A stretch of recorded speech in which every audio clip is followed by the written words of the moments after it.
Hello everyone, আসসালামু আলাইকুম। Welcome to back my channel. আশা করি দূরের ও কাছের বন্ধুরা ভালো আছেন। আজ ইলিশ মাছ দিয়ে মূলার ঝোল করব। খেতে দারুণ মজা। যারা মূলার তরকারি পছন্দ করেন না, এভাবে রান্না করলে তারাও আঙ্গুল চেটে মুছে খাবে। আমি এখানে মূলা নিয়েছি 500 গ্রাম। এভাবে কেটে ধুয়ে পরিষ্কার করে নিয়েছি। ইলিশ মাছ নিয়েছি, এখানে এভাবে কেটে ধুয়ে পরিষ্কার করে নিয়েছি। অনেক এলাকার লোক জানে না মূলা কিভাবে ঝোল করতে হয়, তা আবার ইলিশ মাছ দিয়ে। ইলিশ মাছ দিয়ে মূলার তরকারির ঝোল করব। এই তরকারি ঠান্ডা হলে খেতে দারুণ মজা লাগে। তো চলুন দেখে আসি কিভাবে এই মূলার তরকারির ঝোল করি। আমি মূলার ওপরে সব মাছগুলো এইভাবে ঢেলে নিচ্ছি। চলে যাচ্ছি চুলায়। আমি কড়াইতে 1 টেবিল চামচ রান্নার তেল দিচ্ছি, 1 টেবিল চামচ পেঁয়াজ কুচি, 1 চা চামচ জিরা দিয়ে ভেজে নিচ্ছি। এভাবে ভেজে বেটে নেব। এটাকে ভাজনো বলে তরকারি হওয়ার 5 মিনিট আগে এটা বেটে তরকারিতে দিলে তরকারির দারুণ টেস্ট লাগে। কয়েকটা কাঁচামরিচ লবণ দিয়ে ভেজে নেব। লবণ না দিলে কাঁচামরিচ ফেটে চোখে মুখে পড়তে পারে, এই জন্য আমি লবণ দিয়ে ভেজে নিয়েছি। 1/4 কাপ তেল দিয়েছি কড়াই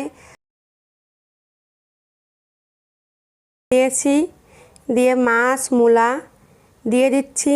1 টেবিল চামচ ভাজা কাঁচামরিচ বাটা, 1 টেবিল চামচ পেঁয়াজ বাটা, 1/2 টিস্পুন রসুন বাটা, স্বাদ মতন লবণ, 1 চা চামচ হলুদের গুঁড়া দিয়ে সবগুলো একসঙ্গে ভালো করে নেড়েচেড়ে মশলার সঙ্গে মিশিয়ে নেব। খুব ভালো করে মিশিয়ে নেব। ভালো মিশানো হলেই তরকারি টেস্টি হবে।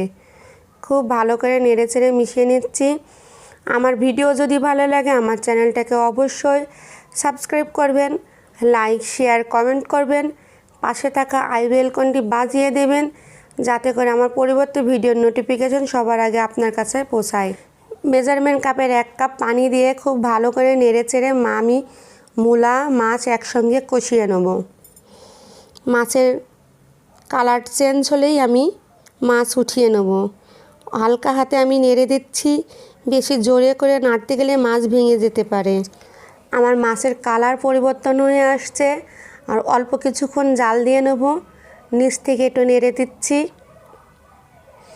আমি সব মাছগুলো একে একে এই পর্যায়ে উঠিয়ে নিচ্ছি। এতে করে মাছের সঙ্গে মূলা খুব ভালো করে মিশে যেয়ে তরকারি টেস্ট হয়। এভাবে মাছ আর মূলা একসঙ্গে কষিয়ে নিচ্ছি। এই যে মাছ আমি উঠিয়ে নিয়েছি। মূলায় যে অবশিষ্ট পানি আছে ভালো করে নেড়েচেড়ে আমি পানি শুকিয়ে কষিয়ে নেব। পানি শুকিয়ে আসলে ভালো করে নেড়েচেড়ে নিচ্ছি।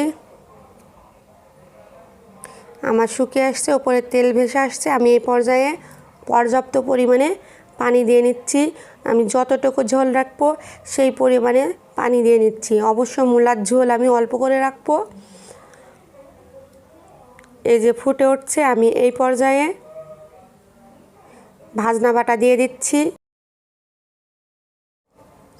ভাজনা বাটা দিয়ে আমি 5 মিনিটের জন্য জাল করে নেব। ভালো করে মিশিয়ে দিচ্ছি। নেড়ে চেড়ে ভালো করে মিশিয়ে দিয়ে 5 মিনিট জাল করে নেব।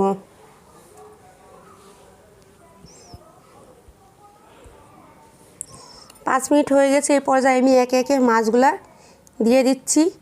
এতে করে টেস্টি রান্না হবে, খেতে দারুণ মজা।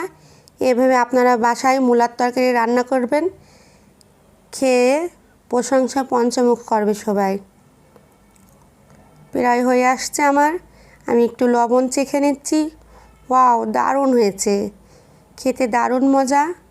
এভাবে মূলার তরকারি ঝোল করে রান্না করতে পারেন আপনারা। পরিবেশনা করছি।